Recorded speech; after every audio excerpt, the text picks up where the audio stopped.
For the past few weeks, we've been doing a series called Sold Out.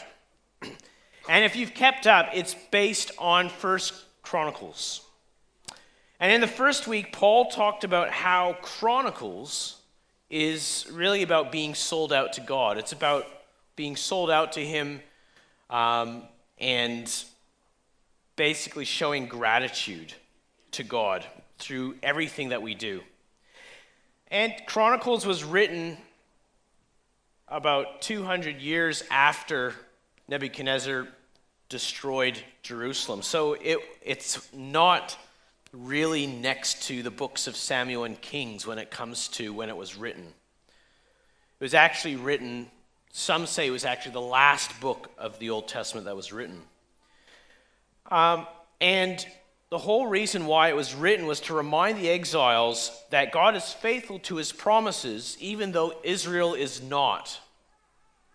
And it's strange that the person who wrote Chronicles, he's known as the chronicler, or she's known as the chronicler, tends to focus on the good things that the kings of Judah did, not so much the bad things. And last week, Lauren continued and he talked about being sold out to God as an act of gratefulness in every aspect of life, including our finances. Today I'm going to talk about something a bit different. You may not, it's called Under Duress, and we're going to go on a journey today. I'm going to talk about David in Chronicles. And David is one of my favorite characters in the Bible. And we're going to take a journey together to figure out what we can learn from what was written about him in Chronicles to apply in our own lives. And we're going to talk about something that was a bit of a mystery to me. Paul touched on this fact, but when you compare David in the books of Samuel and then in Chronicles, something may jump out at you, and we're going to get to that. So let's get into it. I want to picture in your mind not the youthful, successful general David, who most people picture, but I want you to picture in your mind old King David towards the end of his life. It had been decades since David was declared king over all Israel. And while the first half of his monarchy is what most people think of, and it seemed to be a continuous series of successes, the second half sort of seemed pretty opposite to that. First, in his life, what we read about in Samuel is he's chosen by God to be the future king. He takes out Goliath with a sling, surprises everyone. He becomes general. He's loved by people, hated by Saul out of jealousy. David spends years running from Saul only to become more popular. He was the original Robin Hood in a sense. Saul dies. David becomes king first of Judah and then all of Israel. And then he keeps on winning. He's on this winning streak. He takes out every enemy of Israel. And he extends the borders into new territories. Israel starts expanding for the first time since Joshua. He's so successful, other nations, instead of telling Israel to pay them for protection money, other nations are paying Israel to just make sure that they don't take them out. That's how successful he is. They're paying Israel to be at peace with them. And David is just going through this golden age of his monarchy. And this is what most people think of with David. I mean, he does mess up a bit at this time with moving the tabernacle. Paul touched on this point, but it gets resolved. It doesn't seem like it's too big a deal, right? But the same cannot be said for the second half of David's reign. You see, David becomes so successful at being king that he starts getting lazy. That's the problem with being really successful, is you have to actually be on your guard that you don't become lazy because of how good you're doing. And so instead of going to the battlefield to deal with this nation who's causing problems and leading his army in battle, he sort of goes, you know what? My generals are doing pretty good. I'll let them deal with that, and I'll do some administration at home. And so he takes his holiday while his men are off fighting his battle in the field. And because he doesn't have so much to do, he has time on his hands. And let's be realistic. When we have too much time on our hands, we probably we're not really the best person we can be when we're bored. And his problems all start with this attitude. And this attitude results in the whole Bathsheba incident. So instead of doing the king thing on the battlefield, he ends up bored. And so he goes to the top of his palace, and he was the king, and so the palace is the biggest building. And so it's the highest building, and so he can sort of go on his roof and see everyone. And he ends up bored, and he goes out to admire the view, and he sees Bathsheba. And without getting into the details, David takes advantage of Bathsheba. And basically, with the evidence we have, it's basically a rape that takes place. And when you think about it, being a king in the year 1000, can you shut those off? I don't know why they're up there. Thanks. Being a king in the year 1000 BC means that you get whatever you want if it's within your kingdom. Let's be honest, being a king 500 years ago was the same. And when the king tells a young woman that he wants something, you can't say no. So Bathsheba gets pregnant by David, even though she's married to a guy called Uriah the Hittite. He's not around. He's actually being faithful. He's out on the battlefield. David doesn't want to tarnish his stellar reign as king and his moral standing amongst the people. And so he tries to get Uriah to come by and make it seem like things are fine, but Uriah is faithful, and he's like, nah, I don't want to do anything that those who are fighting their guts out in the field aren't doing. And so in desperation, David realizes this is going to look really bad for him. He sends Uriah to his death on the battlefield. And Uriah is not just some random guy. We need to understand this. I mean, if it was just a random person, that would be awful. But Uriah is a man who helped protect David before he was king when he was hiding from Saul. Like, they go back decades.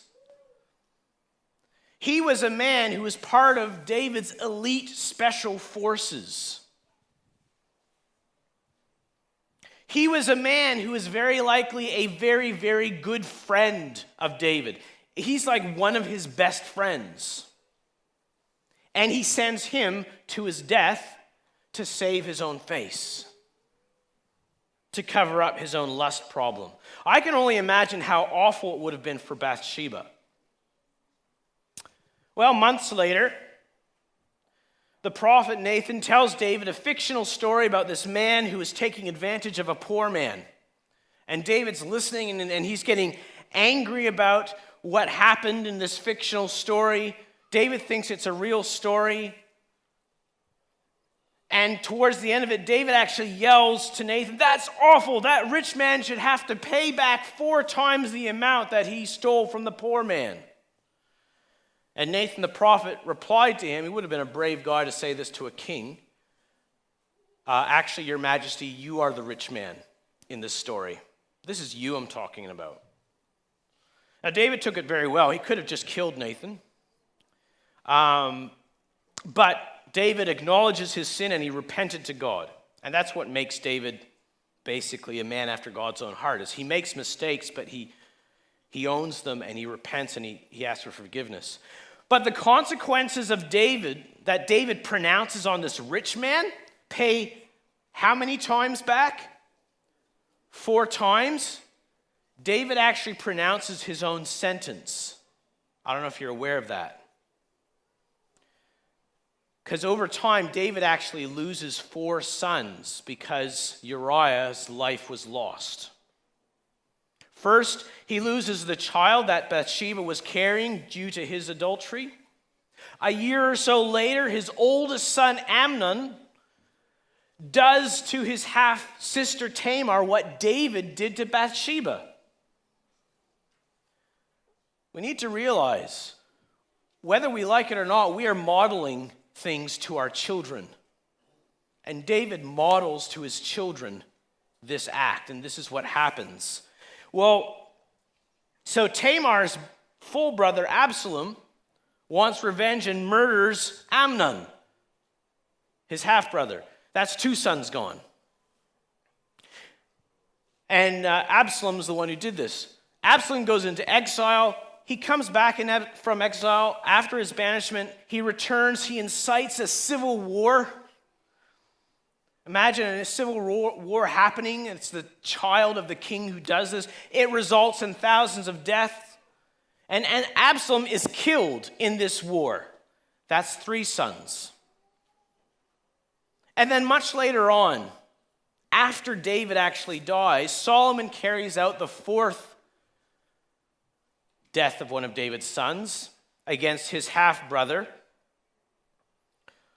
Adonijah, because Adonijah was basically trying to take over the throne.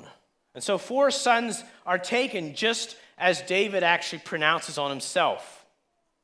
So the second half of David's reign is really anything but stellar.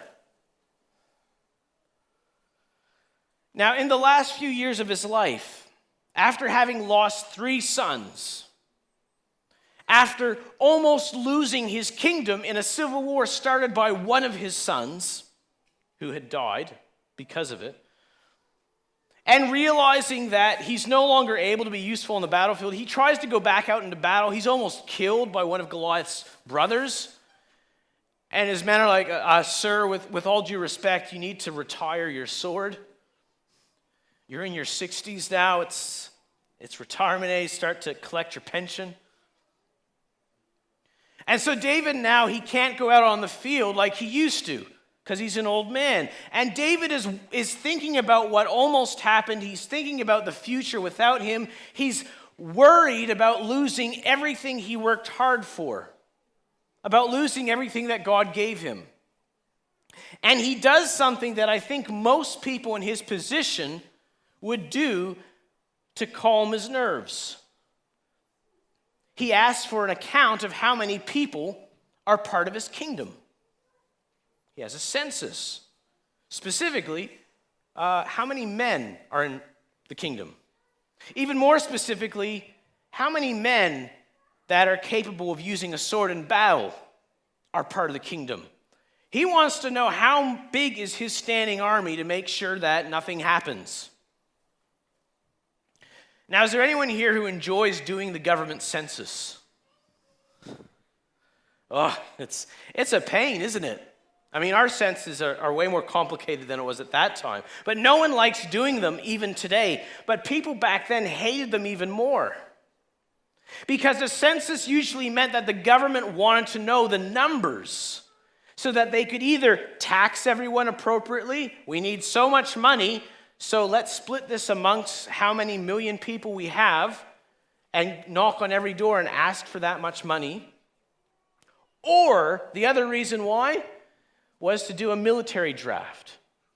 So to go, we actually need this many soldiers, so we have this many people. Let's go and knock on the doors and take some sons away from their families to be soldiers. So people did not like it. It was not a popular thing to do. But David wanted to know what his resources were so that he could have peace and security. He wanted to make sure that he had the numbers to keep his kingdom safe. But let me ask you this. When David was younger, where do you think he got his peace and security from? God. From God. I mean, when he was running away from Saul, he had way less. He had like 600-700 people. He wasn't counting things then and worried about things then. But now that he has this huge kingdom, he's worried about it, even though God's the one who gave it to him. That's what made him such a formidable leader when he was young. The other thing about doing a census in the Bible that people don't realize is that in Exodus 30, 11 to 12, it states this. It says, "Then the Lord said to Moses, whenever you take a census of the people of Israel, each man who is counted must pay a ransom for himself to the Lord. Then no plague will strike the people when you count them." You see, this was in there because God wasn't really wanting any of his leaders to be prideful of how many people they had. And so when they would do a census, they were supposed to actually have a payment given, which was a gratefulness offering to God, saying, "I'm so thankful I'm part of your kingdom."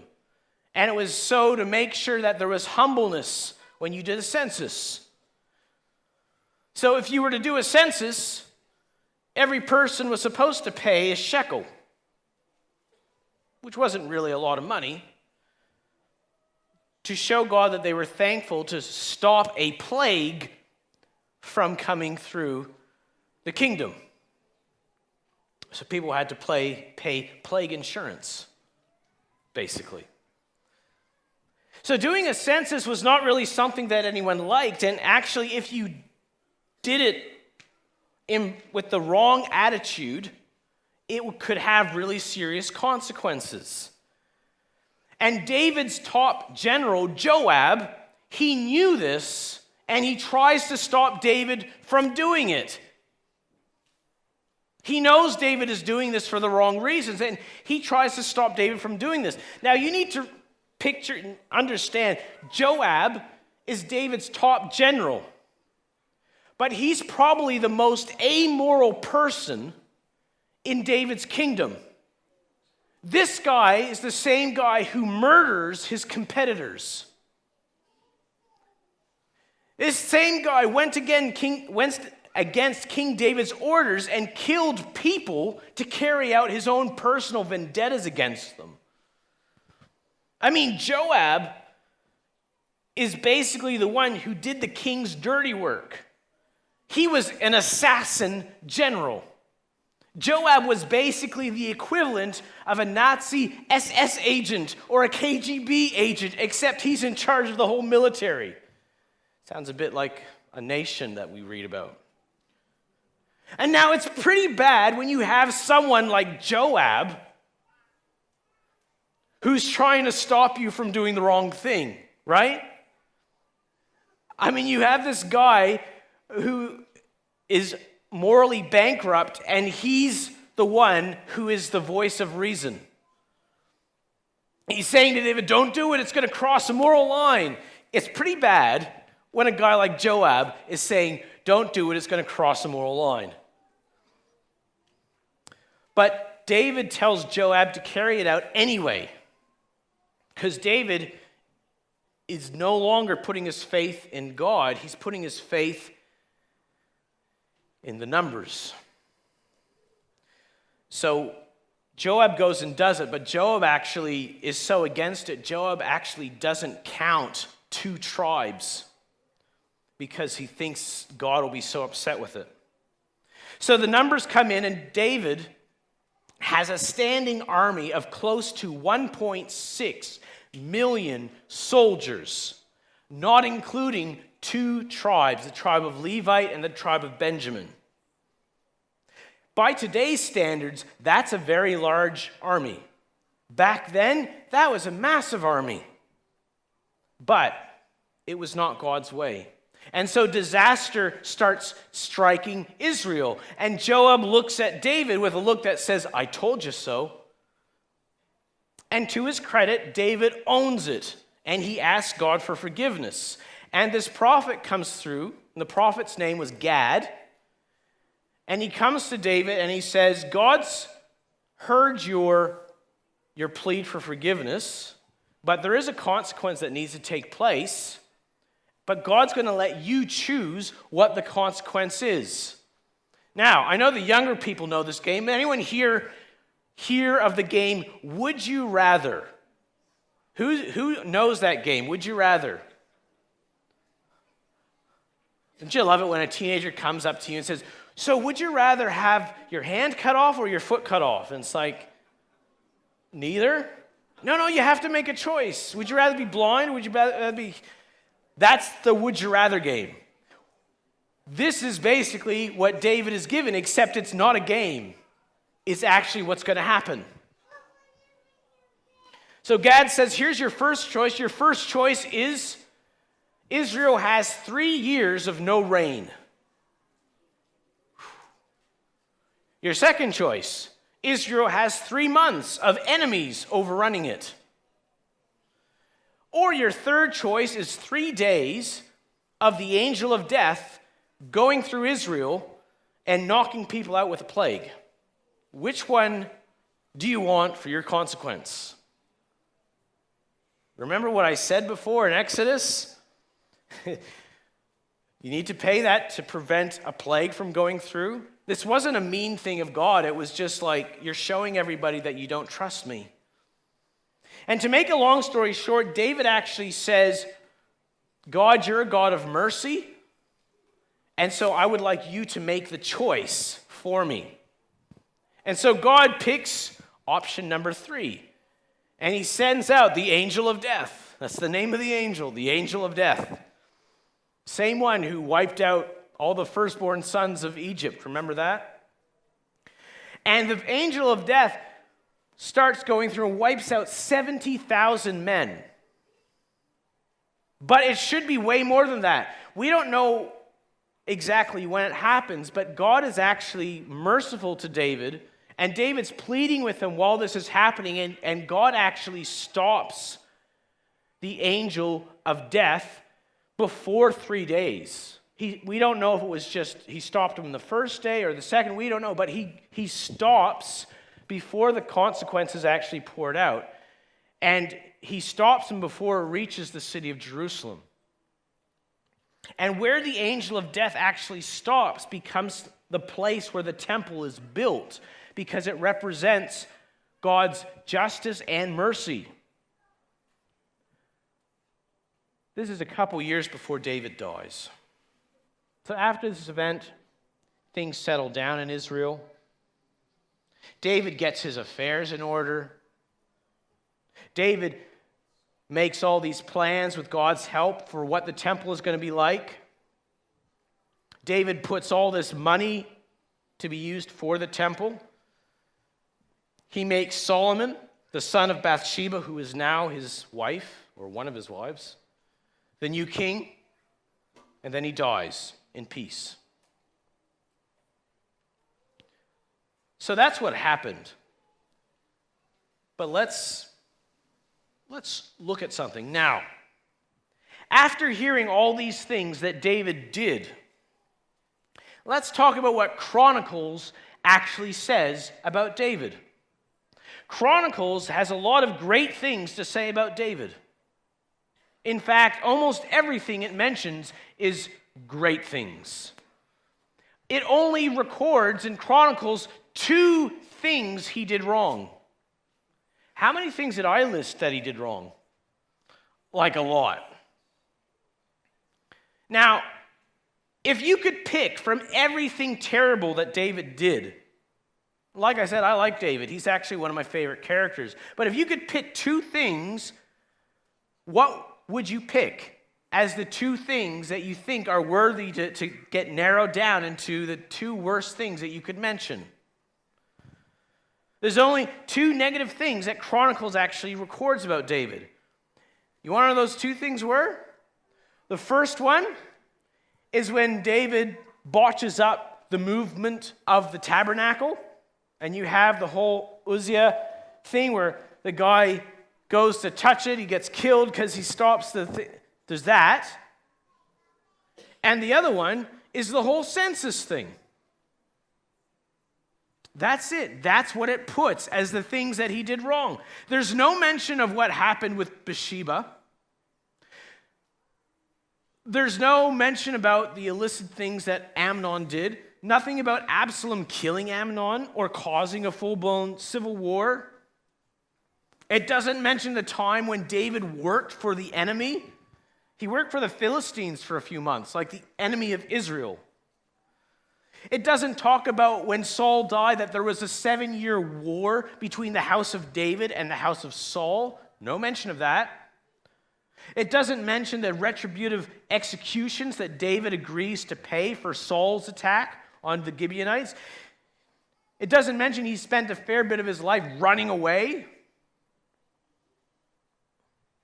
It doesn't mention the number of women that he married because he had a lust problem. It doesn't mention any of those things. Why does it not mention those things, but it mentions these two things? I mean, if I could pick two things, I wouldn't have picked the tabernacle mess up and the census. I mean, in my mind, they're not really moral failings. They're sort of dumb choices he made. But what is Chronicles about? The purpose of the book of Chronicles, what is it? It is to give a historical account to the exiled Israelites that shows, number one, God's faithfulness and his promise to raise up the Messianic king, because they're wondering, where is this Messiah? Many, like I mentioned, many historians see Chronicles as the very last book of the Old Testament because it sort of summarizes everything that happens in the entire Old Testament. And the whole Old Testament points to the coming Messiah. So that's part of its purpose. And the other reason for it is it wants to give a portrait of what the future Messiah king would be like based on the good things that the Judean kings did. You see, it's supposed to be a book that gives hope to people. It's not because they're just whitewashing all the bad things that happened. The thing is, the people who are reading this book, they had the book of Kings. They had the book of Samuel. They knew about all the other stories, the good stories, the bad stories. They were aware of it. But what they needed was hope, and they needed to focus on what the future king was going to be like. That's why it's so positive. But why does it have these two negative stories? Why does the chronicler leave these two stories out of all the stories they could have written about David's mess-ups? Well, what are these two stories about? Both stories are about David thinking that he doesn't need to talk to God about these choices. Both stories are where David thinks that he knows what's best, and he doesn't need to talk about God about it because it's just a no-brainer. You see, in both stories, David actually has a good intention, really. I mean, he's wanting to move the tabernacle to Jerusalem. That's a good thing, isn't it? That's a good thing. The census thing, he's just wanting to know how many people there are. That's a good thing. But the problem is he doesn't consult God about these two things. And they're two things that God cares a lot about. The tabernacle is basically representing God's connection with human beings. The tabernacle is supposed to show what Jesus is going to be like. And not involving God in the census means that David is putting his faith into what he had instead of who gave it to him. So the bottom line, the chronicler includes these two stories because they had to do with the direction that God wanted to take Israel and the fact that God was actually the one who was in control. These are two stories of what happens when someone tries to take the reins away from God. So, what does it have to do with this series, Sold Out Under Duress? What does it have to do with us here? Well, if I were to do an anonymous survey on what defines a Christian, and I gave people a bunch of options, I have a feeling, I'm just reflecting on how I think, and I'm assuming a lot of people might think like I do. If push came to shove, I think most of us would probably say that what defines being a Christian is making good moral choices. It means not to break the commandments. That's what it means to be a Christian. I mean, no one wants to admit that. But let's be honest, we might not believe that's what it means to be a Christian, but that's generally how we operate. We look at most of David's choices and we say, what are you doing? That's so awful. You're breaking like number 5, number 6, number 7. But let's, if we were to be more honest, if we narrowed down the commandments, we, as humans, we probably focus on the last 6 commandments. That's what most Christians focus on. They're all about, so number 5 through 10. We focus on those because it's how you treat people.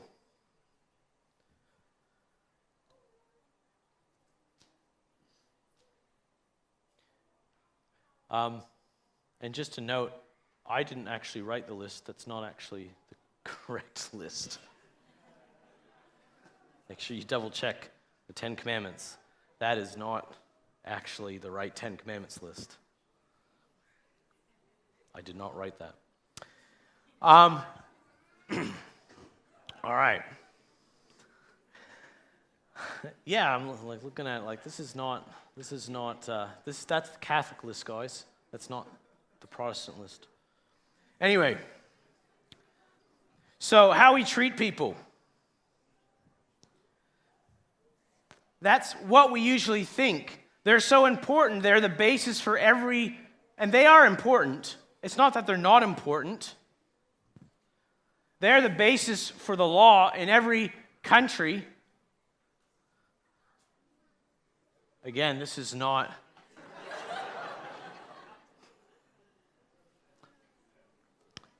Let me just do that. Yeah.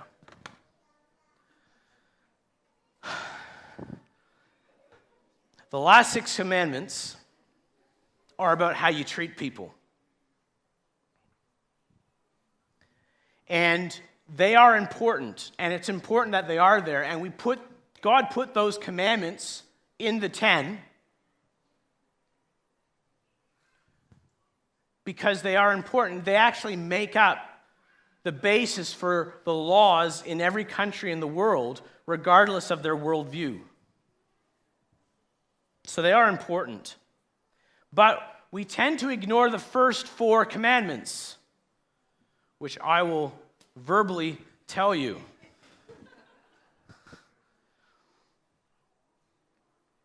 As Adventists, we tend to do a bit better with commandment number 4, which is remember the Sabbath day. I mean, you'd hope we would do a bit better at that since it's part of the name, Seventh-day Adventist. But what about the first 3? The first commandment is, you will have no other God before me. Basically, that means God is our Lord, and there is no one who is more important. Number 2 is about graven images. Basically, no idols. That means nothing represents God but God. Do not take something else and say this is God when it's not God. That's what the second one is about. And the third one is don't take God's name in vain. A lot of people think that's about swearing. It's not actually about swearing. Swearing comes into it. But what that means, it means don't attribute God's name to anything that he would not endorse. I'll give you an example. back when I was in college, when I was graduating the first time with my Bachelor of Education, they had this competition at college for designing a flag for the college. And I like doing design, and so I put in some designs, and they said, you're the one who won. And so on graduation day, they said, and here's the flag that was designed by one of our students, Joe Azzopardi, and they put the flag up, and it's not the flag I designed. And I'm like, I sort of went up, but I was like, thank you, but that was not one of my designs. I gave you 12 designs that might be a combination of something, but that's not one of my designs. It was awkward. Taking God's name in vain means don't attribute his name to something he doesn't endorse. So when people swear and use God's name, that's why it's a problem, because you're taking his name and you're putting his endorsement in something he does not endorse. For example, telling everyone you're a Christian but treating people badly, that's breaking the third commandment. When we say we're Christians publicly, but then like one of the worst things, I would never want to put a Christian bumper sticker on my car. Ever. Because if I did something wrong, I do not want people to think that's what Christians are all about.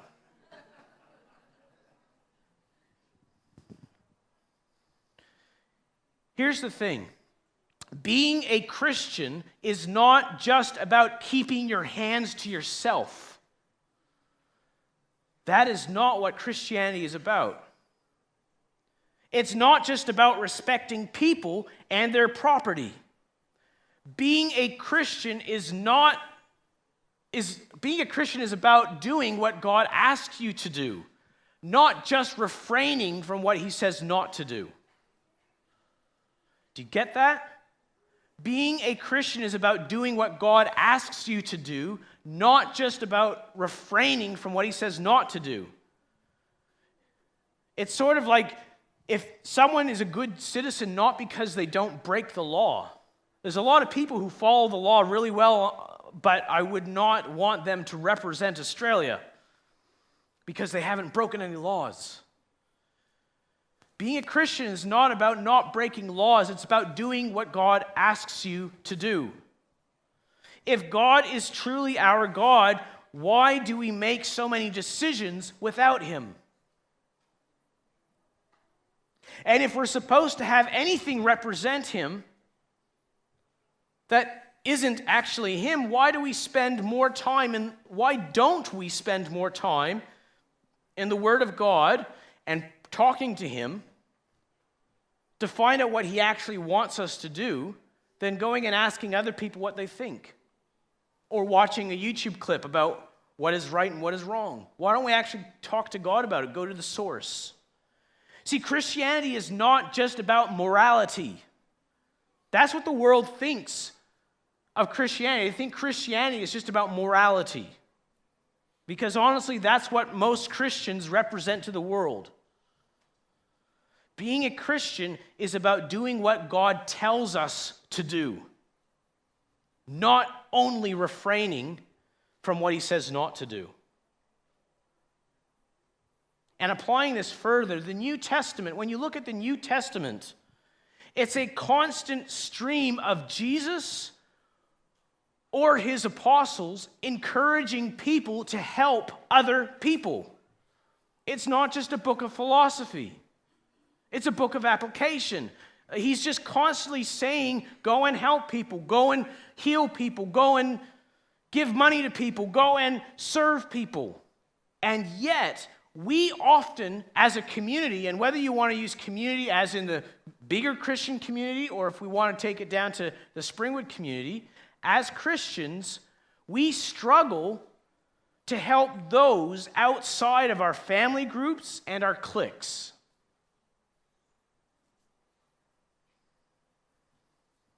But being a Christian is doing what God asks us to do, not just refraining from what he says not to do. If we really want to be a Christian, then we need to be communicating with God. We need to talk to God every day, and we need to ask him the question, what do you want me to do today, Jesus? How can I represent you at work or at school, Jesus? Who can I serve today, Jesus? Who needs my help through you, Jesus? So the title of this sermon is Sold Out Under Duress, because we often know that God is calling us to do more than just obey the speed limit.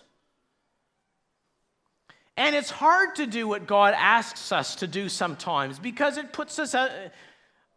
takes us out of our comfort zone.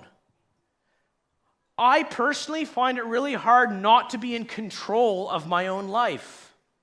And it's a constant struggle I have. But if I'm a Christian, then I need to let God have the controls. Being a Christian is not just about breaking the law, it's about being a good citizen.